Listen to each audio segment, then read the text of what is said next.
A sala mediúnica deverá ser exclusiva para reuniões mediúnicas ou poderá servir para outros fins, uma vez que a casa é pequena? Ah, pois é, esse é um grande dilema, sabe? A gente, muitas vezes, tem na casa espírita a condição de segregar alguns espaços para tarefas específicas. Evangelização, tarefa do passe, tarefa da mediúnica. Mas algumas outras vezes a casa é pequena e aí a gente fica com dificuldade e esses conflitos eles acabam acontecendo. O que fazer? E o que fazer? Bom, é lógico que se a gente pudesse ter espaços específicos para determinadas funções da casa espírita, ficaria mais tranquilo para o trabalho que tem que acontecer em termos de preparação do ambiente para as reuniões.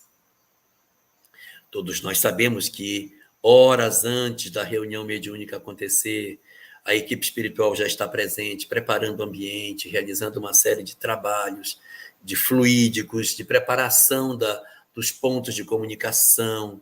Então, há na obra de André Luiz todo um alerta no sentido de que a gente precisa trabalhar com respeito com relação ao ambiente mediúnico da casa, e realmente isso deve ser observado.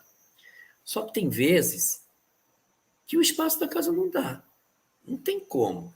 O que a gente vai fazer se o espaço não dá?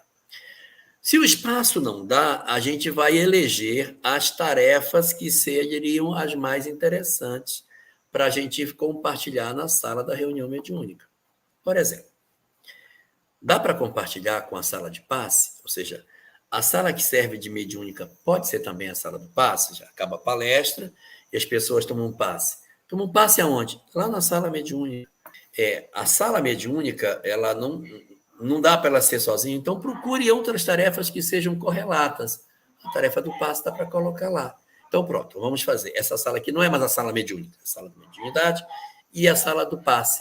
E a gente evita de colocar tarefas onde exista uma frequência muito alta de pessoas que não têm uma proximidade com as questões espirituais.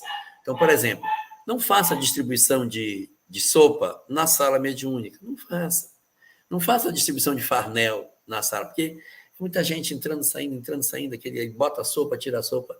Aí, não, mas os espíritos depois vão limpar a sala espiritualmente. Mas se a gente puder facilitar, facilita. Então, coloca no ambiente mediúnico as tarefas que sejam mais afetas a esse aspecto mais espiritual. Tem muitas casas que a tarefa mediúnica acontece, sabe aonde? Na mesa de palestra. Eu tenho um salão, o salão tem uma mesa, onde o palestrante e o dirigente ficam, e num outro dia da semana, naquela mesma mesa, naquele mesmo salão, a reunião mediúnica acontece. Mas o salão é um salão consagrado para palestras, para estudos.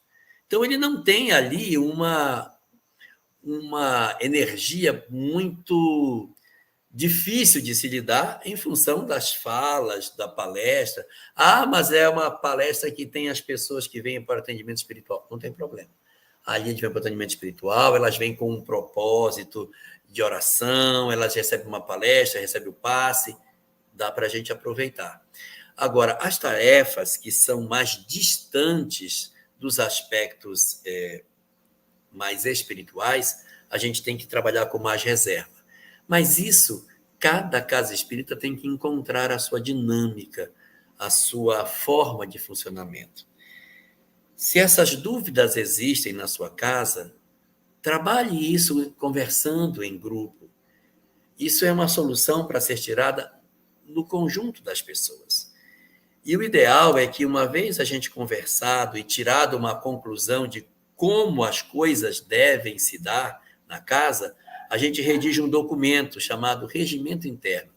Não precisa ir para cartório, não precisa registrar, não tem custo nenhum, porque ninguém vai fazer nada com isso. É só para que a casa tenha uma definição mais efetiva de como que ela deve funcionar e as decisões que o grupo tomou, para não ficar nada pessoalizado. Não, foi o seu fulano que disse que é assim. Não foi o seu fulano. Foi uma decisão colegiada nesse sentido.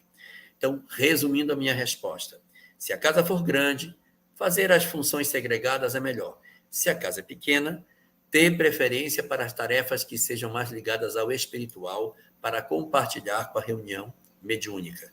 E não tome decisão solteira.